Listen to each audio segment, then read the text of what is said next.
And a good morning to you. Cold, frosty morning here this morning. I got 29 degrees, wintry precipitation in the forecast. And as always, we're on the cut line. I don't think it's going to be anything major, and I'm hoping that it's not. I have we do Christmas lunch with the newspaper, and it's on the schedule for tomorrow at the club. You know, they open up and do a lunch buffet one day during the week, once a year, and it's Christmas for people to bring their office staff and stuff in. And so we take full advantage of that and go up. So I'm hoping that hoping we can still get that done if nothing happens. But glad to be here. Take a few minutes to get this done. I've got every day is a full day, just like somebody else that's in this room. I know you always have a full day, and I do too. But we'll take a few minutes out. So what's on your mind this morning? I got things. Let me start with what you got on your mind today. Yeah, two things. Lane Kiffin, obviously, with the, leaving. And I'm anxious to see if we're on the same page. Yeah, some of the fallout, and then some of the, I guess, positives with that. And then, of course, always thinking about the Steelers, from a football world, from a tradition and, from where things are, or from where things were when Tomlin started to where they were back in the mid-2000, 2016, 17, mm-hmm. and then where they are now and some of the things that people are saying. And these are things that you and I have discussed for the last 5 to 7 years. There's a difference between success and achievement. And, and you really have to, one really has to think about what is success and what is achievement. If you set the bar here and say, well, we're just going to win this many games a year, and is that really success, or are you just achieving something, right? Success to me, all right, is setting the bar at the possibly highest peak that you can go, and then doing everything you can to obtain that, and then building whatever it is you're doing, whether it's your family, your marriage, your business, a ball team. If you're going to set the bar here, what do you have to do to get there? What are the intangibles that have to be done? Some years you're going to have setbacks and all those things. Mm-hmm. Of course, that's life. Mm-hmm. But when you're consistently just halfway there and really not doing anything, I don't define that as success. I define that as mediocrity. I agree. Yeah, and so that and the same can be said, for and that doesn't make anybody right or wrong. It just makes them where they want to fall. And I hear a lot of things, pundits on TV watch a lot of this about, they finish in the middle of the pack, so they really can never go get that star quarterback, or they can't go. Listen. It's not about that. How's the thing in Cincinnati working out with Joe Burrow? He's a great quarterback. He can't stay on the field. Can't keep him vertical. All right, so let's go back to Lamar Jackson, a tremendous talent, a great player. How many Super Bowls he won? But they got rid of the guy that won the Super Bowl for him in Flacco, right? But yet he turns around and plays for 3 teams in that division and has beat the three other teams that he's competed against. He's beat every team in that division. All of this is like, we got to have this star to do this and star to do that. That's not true. But it's not one piece. That's what people miss. But that's what they're saying it is. I understand. It's crazy. Because it's insane. Let me go back. You brought up Flacco. Flacco's an example. But you look at Kirk Cousins. You look at Sam Darnold. You look at Baker Mayfield. Great example. Great example. It's a combination of being in the right situation and maximizing what you have. The problem to me in Pittsburgh, and some people hate on this because I say it, is the same problem they've got in Clemson. They can't get out of their own way and say, maybe I don't have all the answers. Maybe we need to take a little different approach. Maybe we need some input to get this done. And I think that's the thing in Pittsburgh. The one thing I hear all the time in Pittsburgh, it is the highest paid defense in the league, but it's not the number one defense. Well, no, but it's because that is the philosophy that they have. It takes a combination of things to make it happen and be successful. But this is the thing, and you're 100% right, and it is the highest paid defense. But, offensively, you've got to be able to push the field to some degree, or you have to line up and just play 3 yards in a cloud of dust the whole time. You can't do the in-between stuff, the 5 to 7 yards. That's why the thing with Justin Fields wasn't going to work out in Pittsburgh. He was very good from 20 yards and in and could run the football and is a great talent, a superhuman being, wonderful young man. We know these things.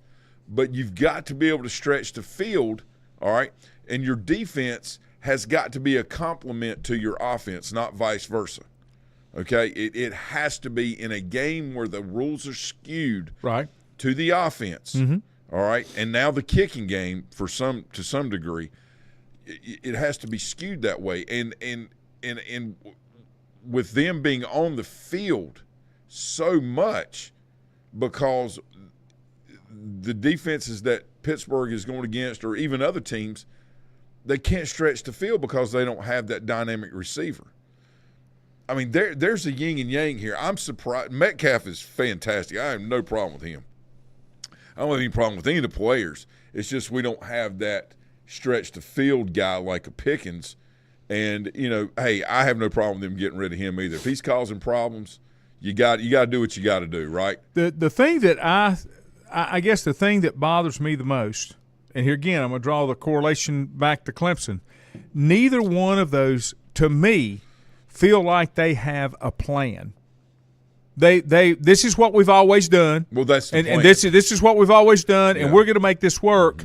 And when it doesn't work, they're not open to see, okay, that when you can't admit that what you're doing is not working, when you can't humble yourself and admit that this is not getting it done, you don't need to be in that kind of position. Because you're doing a disservice to those that you service. Right. You're 100% right. And you can't do that.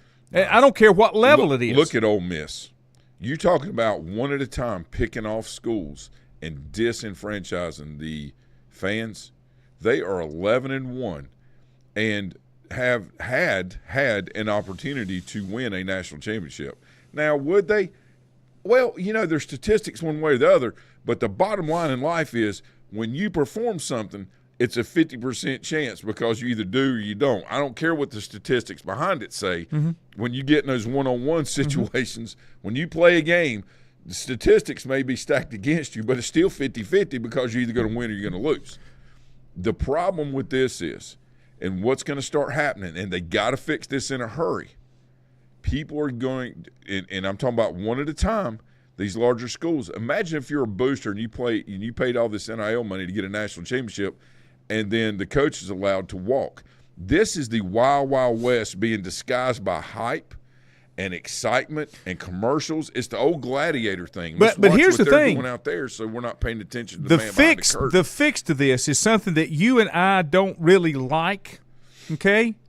The problem with college football, there's nobody in control. We like to say we like hands off. We like for things to be handled by themselves. There's nobody in control in college football. You got to have one person. You got to have a commissioner. You do. You got to have somebody that's in charge. But the ones that have everything, the Alabamas, the Ohio States, they're not interested in that. We don't need that because we're on the place. Well, I think though. Morning, Stephen, Angie, Stacy, Tatum. I think that there's going to be some change to that because. Just because you have a right to do something doesn't make it right. And, we're talking about still dealing with people that are developing their lives when we try to turn into a professional setting. And you can't blur the lines or else you have chaos. Well, you went into a professional setting when you did this, but you didn't come along with the rules that you need to run a professional setting. And that's what I'm saying because, again, these are developing young people. Right? It doesn't matter what sport it is, the revenue share, all these things. We're so worried about money and getting mine that we're forgetting the true value, of why the experience is supposed to be what it is. But I blame the universities for this. Okay? I blame them. We have all these rules and all these businesses that say, oh, you got to watch out for this, and these people are bad over here, and they don't want to do this. But yet we've had university and colleges that are allowed to have students come in, borrowing hundreds of thousands of dollars, and then them not knowing how much what the degree they're pursuing is actually the average, nationwide is going to pay and where they got to go to do it, then they're strapped for the rest of their life. This whole thing has got to be fixed. It's got to be fixed from an educational setting to to the setting that they brought it in from a money-based, priority. And when I see the other thing is kids being misidentified. All right, and I'm talking about, well, this kid's a 4-star player, this kid's a 3-star player, or this kid's a 5-star player. The misidentification, they're so worried about labeling, all right, instead of someone going out and doing their job. But the reason they do that, and you know this just like I do, it's kind of like, why does a professional football team, an NFL team, take player X, player Y, player Z, if they take them based on what they have been rated and the label that goes along with them, if they bust, they don't get in trouble. We've talked about that, like in college. Yes, if I take a 5-star instead of a 3-star, the 3-star may be a better kid, may be a better player, but he just didn't get the exposure. But you're never going to lose your job taking that 5-star, but you would with that 3-star. That's the problem, because there's always somebody else to blame. Right. You can take a kid, all right, and Robbie and I have talked about this, and you and I have too, extensively. Andrew, all of us have talked about this. We talk about it on the golf trip. You can take a kid that is a very hardworking, very solid, very high-character individual, okay, that doesn't fit the metrics. Mm-hmm. And within a year or two, if they have an opportunity to play at a university, it's very likely they're going to be on the field because of their dependability, all right? Mm-hmm. But yet you have this kid over here that fits all the metrics at 6'3", and let's just talk about wide receivers. Runs, 4 whatever, got great hands, big hands, but yet he really doesn't do the things he's supposed to do, just kind of, getting through, well, my talent's got me here. The kid that's at the Giants now, can't think of his name now, that's been suspended twice. Yeah. Came out of Penn State. Right. And and then they don't work out. Well, the recruiter says, yeah, but they fit all the metrics. Right. The recruiter has to understand, and it's really not the recruiter. It has to come from the top with the head coach. Mm-hmm. The number one characteristic of the 13 core principles to success is desire. You have to have a desire to achieve and be the very best you can be. All right, and when you start with that and you build all the other things like power of auto-suggestion, all these other things that are there with the 13 core principles, then everything else works itself out, and that's what makes you a champion. All right, some people, don't – they apply the things because they can see this is where I want to be and I'm trying to fill the things in, and those are called unconscious competence. They don't know the steps to get there, but they know that there's a process involved, and it has to start with desire, discipline, and focus. All of this is being skewed based off of social media and hype.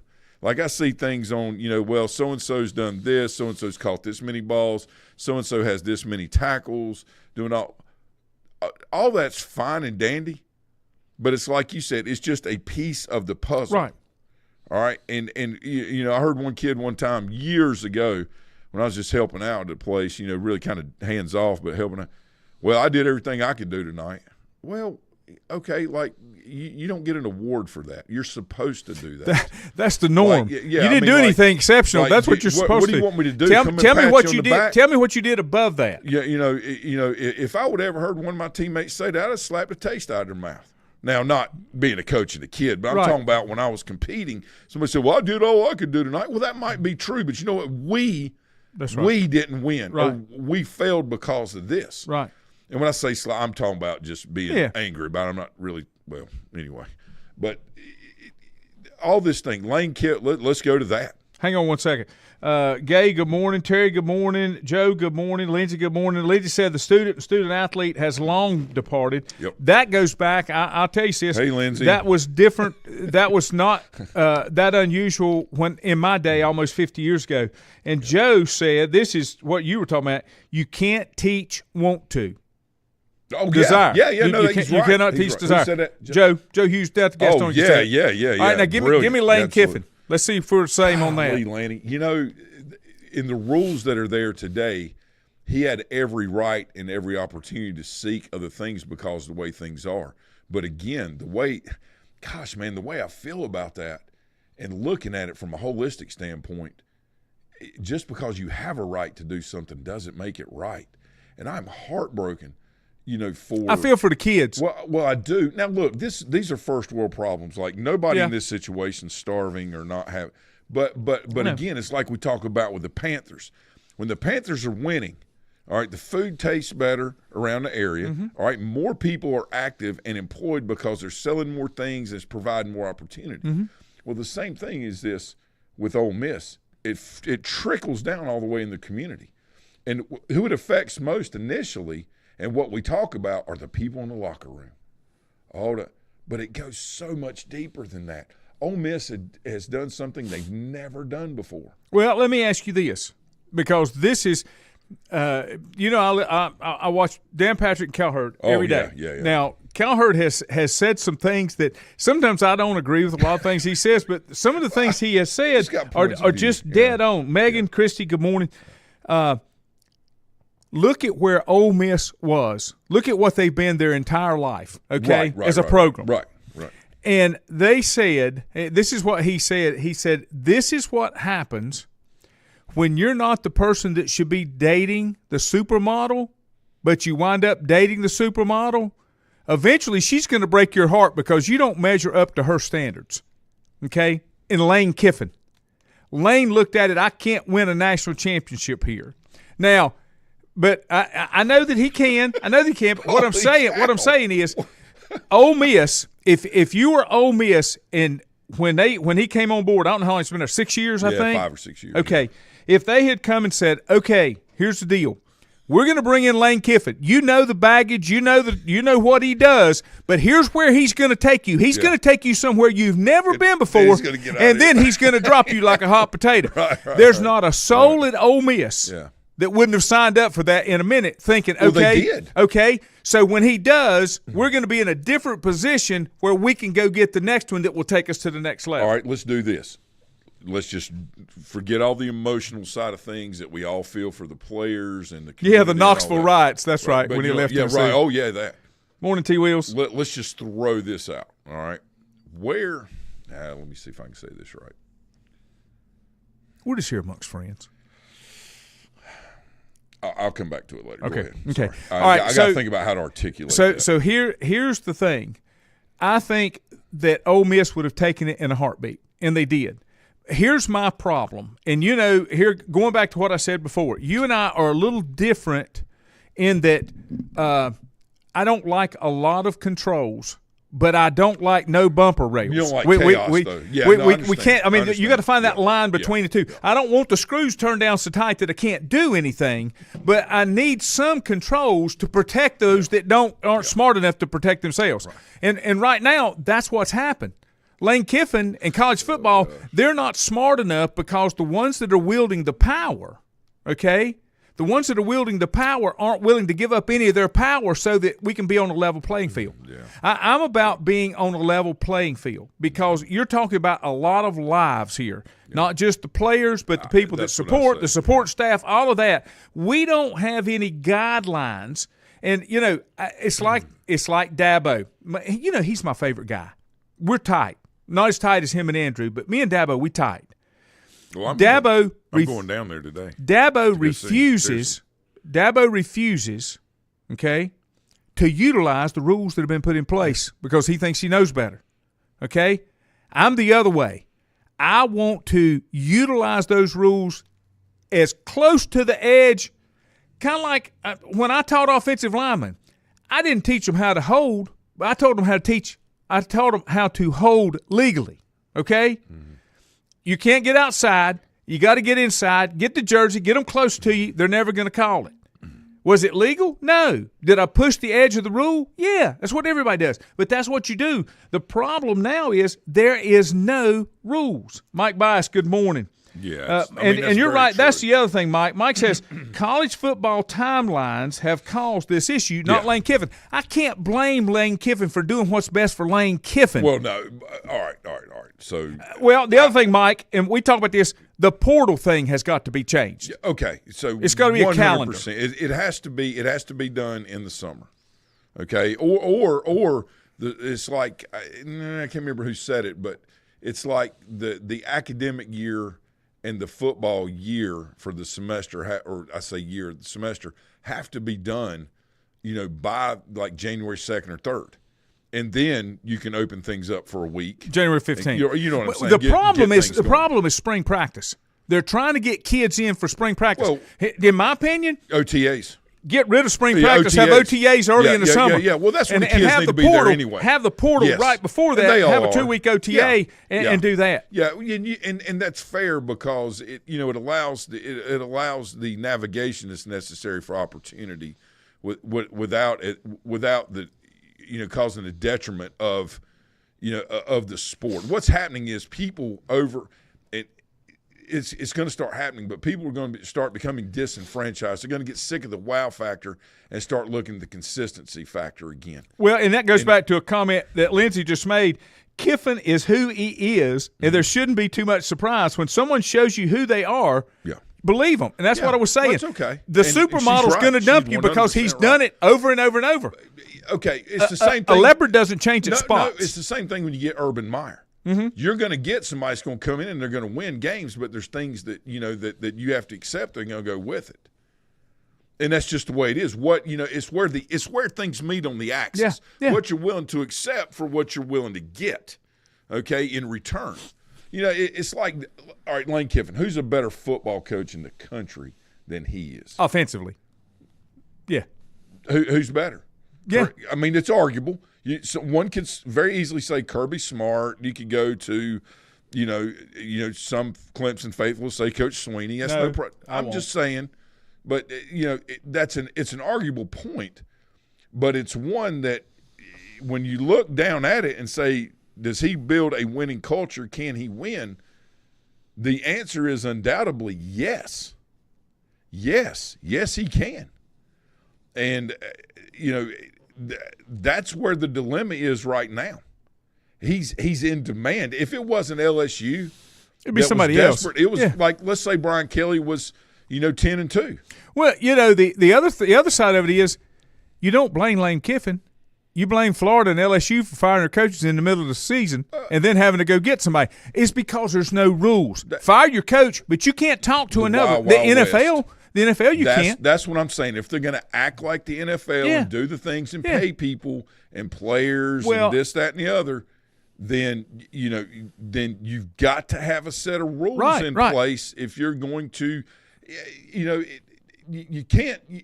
The consistency part of this. Mike Bias is listening. All right, I talked to Coach Bias this summer, and the one thing that we were talking about was consistency. In our little short talk we had. And about, trying to help and be the best you can be for the kids. You need to be the same guy every day. Right. Those kids need that consistency. They need you to, be focused, be disciplined, ask them questions, hold them accountable, and also be interested in them as people. In my opinion, that's why I think Coach Bias, appreciate him listening, is one of the greatest football coaches I've ever, had a chance to, know and talk to. Mm-hmm. Because I truly believe, and there are former players that I have coached that have coached with him, okay, at other schools. And the thing that is so unique is that with him is he truly invests into the players. What are they doing? What are they about? Who are their parents? And that way he gets to know the whole player. It's not about X's and O's. It's about the Jimmies and the Joes. That's right. Yeah. Right? And kids don't care how much you know until they know how much you care. Yeah. And taking an interest, a genuine interest in them. It's like when a lot of kids leave high school, I don't see them as much, but I still follow them. Ethan Rhodes is a great example. Mm-hmm. Watching him through his career at NC State, the things he got to play the other night, which was incredible. All of the, like watching these boys, Chris, Jack Hensley when, he went up to what, just following these kids. I don't get to talk to them a lot. I don't bother them, but I'm watching them. And, Chris has gone in the portal. Yeah. I figured that was coming. Ronnie, good morning. Shannon, good morning. Shannon says it's a business, and Lane is moving according to what the future looks like at LSU right. and look better along with his view of $90 million. But here's the thing, Shannon. Ole Miss said they would match the money, but they couldn't match the resources of LSU. And he said Lane recruited his friend's son, Cordell Littlejohn. You remember Cordell? Oh, yeah. At Lincoln back in 16 to FAU and then left a year later. Yeah. Right coach relationships matter. They do. Kerry Edwards, Mike Probst, good morning. Glad to have you guys. Well, Coach Edwards is – I mean, Kerry understands that. But here's the thing. Here's the thing that you've got to understand when it comes to this. When you don't have – when you talked about and we talked about we didn't like NIL, we didn't like the money, and all I said was the money's always been there. It's just now on top of the table. The money has always been there. It's now taxable. That goes back 50 years. That goes back 50 just throw years. It out there, okay? So, and I'm okay with that. But there comes along a certain degree of responsibility that you've got to have to make things work the right way. Now, I had two other things. You were talking about making kids accountable and because they want to be. If you've ever seen the little mini-series, I'm a huge Temptations fan. The mini-series they did about the Temptations, David Ruffin, all these guys had their issues, and they split up, come back together. And then when they had this reunion thing, and they were all back together, they were older, they had their hard times. And Otis Williams, who's the last living member, makes the comment to the group and says – he's telling them how we got to work harder, we got to do this. And David Ruffin said, and this is probably just Hollywood and not real, but David Ruffin said, some of us needed that. And you got kids that need that. They need for you to give them structure. Mm-hmm. You need to give them love and attention because they may not be getting that along with the structure. So, and they may be getting it in different ways. Right. That's why when you go to the military or you play for a coach that understands how to get everybody on the same page. What you do is you go in and you break everything down, and you have a set of criteria, a set of rules that are undeniable, that are absolutely unforgivable. There's no flex here, there's no flex there. This is what it is, because what happens is when you get them all on the same page, then everything starts rising in a positive way. And all the fluff is out, all the emotion, all the boo-hoo bunnies and, all the, feelings for this, emotional that, because when they're able to go out there and everything is set in stone and there's no, well, he's a pretty good player, so we're not going to let him make him do this or that. When there's none of that, even the best players become the best they can be. Instead of just settling on athleticism. All right, let me give you a couple other things here. Joe, here's the deal. When I'm on, you don't know what you're going to hear, okay? He said, I didn't wake up expecting to hear Temptations reference with sports. I may watch the movie today. When Smokey sings at Blue's funeral, I'm going to tell you, it's as tough as it could be. Shannon said, Ole Miss agreed to match it. Just to believe in his view, he sees LSU as a bigger brand. Yeah. He doesn't have any loyalty to any program that he has to be evaluated before hiring. Well, most places will sign up for that. Has ambition in seeking a national championship. Link said the Air Force is a great example of that, of how you got to have that structure and stuff. Oh, yeah. Now, Link I got one final question before I have to get my real day started. And this is when a couple just final thoughts. First of all, Clemson, okay? I'm going down there today. I'm happy for you. No, I'm going Tell down. everybody I said, hey. If you want me to go by and but here's the deal. I'm heading down there at 3 o'clock. As a Clemson alum, not a graduate, but, I got hours from there, and a fan, diehard fan, I'm not expecting a national championship every year, okay? I'm not. Here's what I am expecting. I'm expecting to own the ACC. I'm expecting to be participating in that playoff, especially at 12 teams now. That's a program that should be there based on what they've done. Will we win it every year? No. Oh, you're talking about from a realistic standpoint. But from an expectation standpoint, you want to be in the hunt. I need the opportunity. That's all. I need the opportunity. That's good. Okay. Do I expect to win it? No, that's not realistic. But I want the opportunity. We don't have the opportunity this year, and that's a shame for those kids because they deserve more than that. That's not what that program's about. Yeah. Now, I'm going to go back. These powerhouse programs.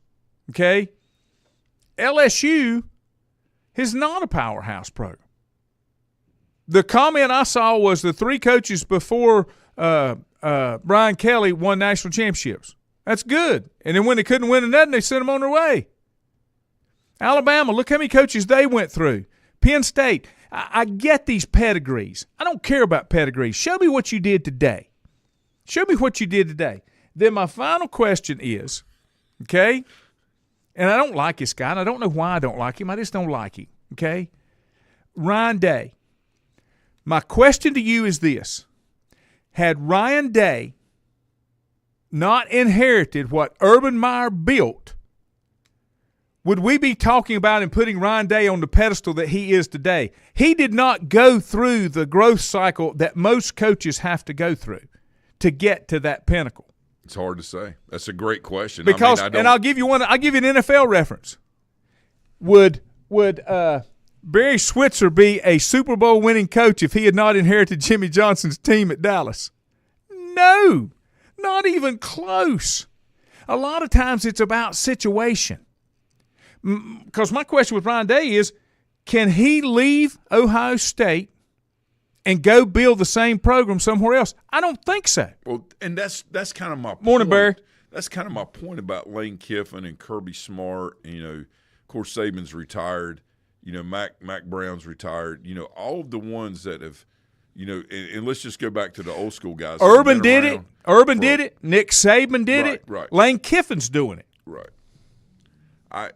This is the whole thing. The portal, has allowed people to move, but the top teams are still the top teams. Mm-hmm. So that hasn't changed. So everybody else just trying to catch up. Yeah, and they expanded the playoff field, and I look at that and like, well, conference champions got to do this. My thing is, all right, Miami is not even in the conference championship, but that's all people are talking about is them getting a spot in the playoff. Now, what is different with that than just picking 4 teams and putting them in? You have more. That's what I'm saying. Like there's not a method to this other than having 7, 8 teams in the conference, having a ton of conferences around, and then each conference champion going and playing in the playoff. That's the only way. I'm going to go back again. It's the only way. Here's but the you're deal. not going to get the best teams in it, but that's the only way you can do it. Or you just might as well go back to picking the 4 like they did before. Joel Klatt said yesterday, and I haven't done my research, there was a proposal out there to do the 14-team playoff, and here's what it was. It was 4 from the SEC, 4 from the Big Ten, 2 from the ACC, 2 from the Pac-12. You can't do that. But you can't do that. That is ridiculous. You can't do that. So how do you do it? You can't just say, well, this conference gets this many. I agree. You're doing the same. Not you, third person. You're doing the same thing that you're doing now. But the reason they do that is because you've got these power brokers that control the SEC and the Big Ten that say we're going to dictate, we're going to get our bigger piece of the pie because we can. But that's the whole point of this. The only formula that works, all right, is getting into a playoff format with the champions of each individual conference. I'll go back and say it. I want the best teams always playing at the end of the season. I don't care what league they're in. I don't care, if they've gone 12-0, if they lose their quarterback. I want the best teams to see that. The problem is that is very subjective with a lot of objective bias in who gets in. Because there's always, well, that team was 12-0 or 11-0, whatever they were, and lost their quarterback. They still deserve to be there. The criteria were the best teams. Yeah. When that kid got hurt, they were no longer the best team. Right. It's like Georgia being number 1 all year, getting beaten SEC championship, and then they don't go. Well, here's the thing. But yet the year earlier, TCU got beat in their conference championship, but yet they still go, and what a disaster that was. None of this makes any sense. Like you got to get the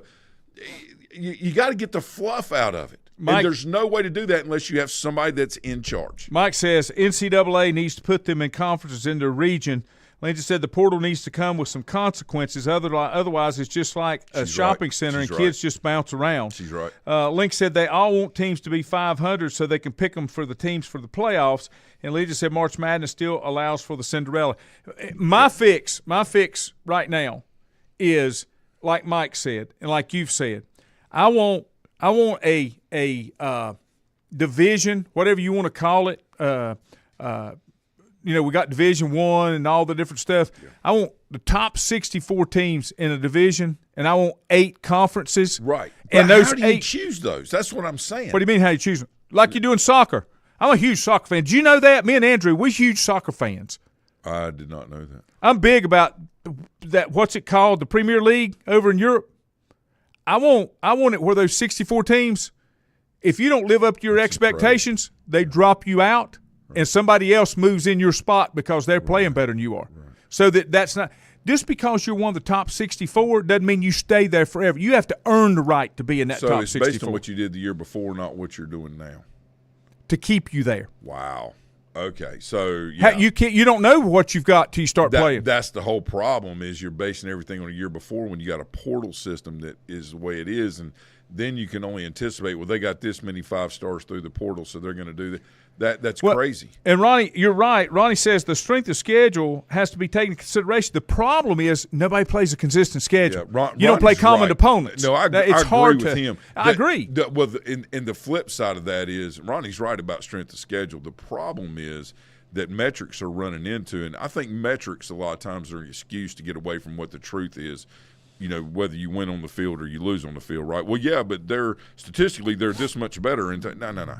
You either get it done or you don't. The problem with the strength of schedule is that's been brought up is that this team may have played this team 3 weeks ago and 4 of their best players were hurt and didn't play. But yet those players have played every other game and that team's 10-1. So you say, well, my gosh, they're really good, but yet they were or give an example, those 4 players, 3 games into the season, they were 3-0.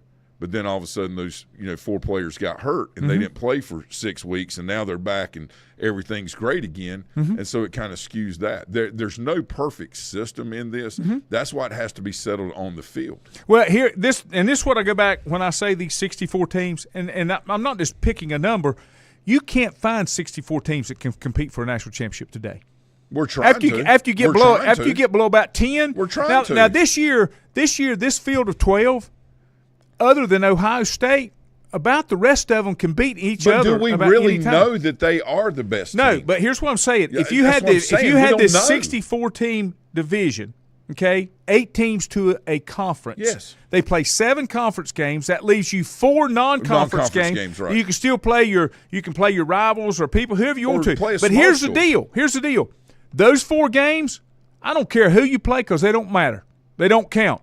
You beat your competition in your conference. Right. That gets you in. Yes. Now, if you want to take another 8 teams and do the beauty pageant, I don't care. There's where your Cinderellas come from.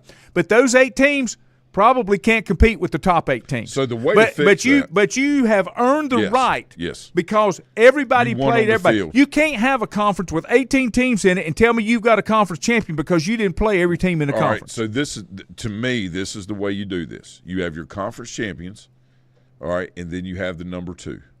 And then you seed everything according to that in a playoff system. Okay? You seed them all according to that.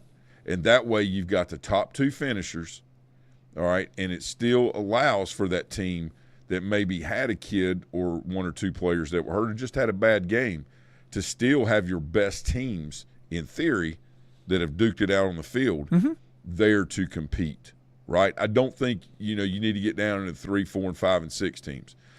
A season is about longevity and about being healthy. But it's also about preparation in the summer, not just depending on 1 or 2 players to make everything work. If that is your team, that is your problem. When you need to make sure you're diversifying, your team to get, more than, just certain players on the field all the time. This conference, you're building a team, not a bunch of individuals. This conference championship thing, that needs to go away. I want that weekend to be replaced. Let's just say, for example, we've got these 64 teams. We take the top 8. And then let's just say instead of conference championship, let's say we cut the number of games down 1. I don't care. I'm okay with that. I want a play-in game, just like they do. Baseball does it, just like basketball does it in the NBA. I want a play-in game. Give somebody an opportunity. Well, that's maybe to where get the into number it. 2s come in. Yeah, they would have to play. They would have to play somebody, an at-large team or whatever. Right. But I don't have the answers, and nobody has offered me the conference. There's no perfect system, Laney. The problem is what we all agree on is that the current system is broken. Right. and I'm talking about the whole thing in college football. The only thing that's not broken is how much revenue's coming in for, the gladiator style stuff that we're watching on TV. Pay attention to this. Look how dynamic this is when everything else about it is not right. Mm-hmm. And we all know this. We all know this to be true. If the foundation is not solid, the house will crumble at some point. Yeah, that's right. Okay? Yeah. Because there's always going to be an earthquake that's unexpected, or a tornado that comes through, or some kind of little natural, big or small natural disaster that comes in. And if that foundation is not strong, it's going to get shaken. And when it does, it's going to crumble. Right. And that's what I'm afraid is going to happen, because money cannot make up for that. People say, yes, it can make up for it. No, it can't. Yeah. It can't buy two things, loyalty, and it can't buy your joy. People talk about happiness. Happiness is a temporary emotion. It's what you make of it. It can't buy either one of those, because if it takes it to buy that, then it turns it just as quick when you don't have it. Yeah. Okay? And so that's why the fundamental understanding and the core principles to success are so important when you're building a team. I say it all the time. The Navy SEALs are the greatest team builders in the world, and they've got a chart that they go by. They got, people that are real high performers in athleticism and, strength and all these things, and then they got the most dependable people in the world. And the one question they ask, all right, they say, I know I can trust you, with my life, but can I trust you with my money and my wife? Mm-hmm. Okay? And that's where that comes from. And if we don't instill these things into young people, all right, and we're more worried about the money and things like that than we are, being able to build, high character individuals that can take care of things as they get older, then we're going to continue to be a nation of chaos. And anybody that disagrees with that. People don't understand, if you can't take care of the things you're talking about. Yeah. If you take care of the things you're talking about, money will take care of itself. Right. If you build it from the ground up. Yes. But we're impatient. We won't start at the top. Well, skip steps. Yeah. Well, that's the flash. The flash theory of look at me on social media, my 3 minutes to fame and success, and then it's nothing. Yeah. Is that achievement or is it success? Right? Success, in order to be sustainable, it's a struggle. Not just getting there, but staying there. Yeah. It's Every a day. struggle. Yeah. All right, Lindsay said that there's a Ryan Reynolds docuseries about soccer that shows that promotion model, and thought it was called Wrexham, if she's not mistaken. Here's the deal. I'm probably not going to watch it. I'll just let somebody talk to me about it. But I just know that I always want to be able to earn what I get. You got to be able to earn what you get. You don't just get placed there because of who you are. Or who you know. It's just there's so much of that But here's the deal. I'm okay with the who you know, but the who you know is about giving you an opportunity. Yeah, well, this that you otherwise may not get. But you may not deserve that opportunity, but you get it based on who you know. Maybe you didn't earn it, or maybe you weren't the best, and that's a problem. But then it gets but you get ruled out because you didn't qualify. Yeah, right. So, I'm okay. Yeah. I just want the opportunity. Have a great day, everybody. God, we packed a whole lot of crap here in just a little bit. See you next time.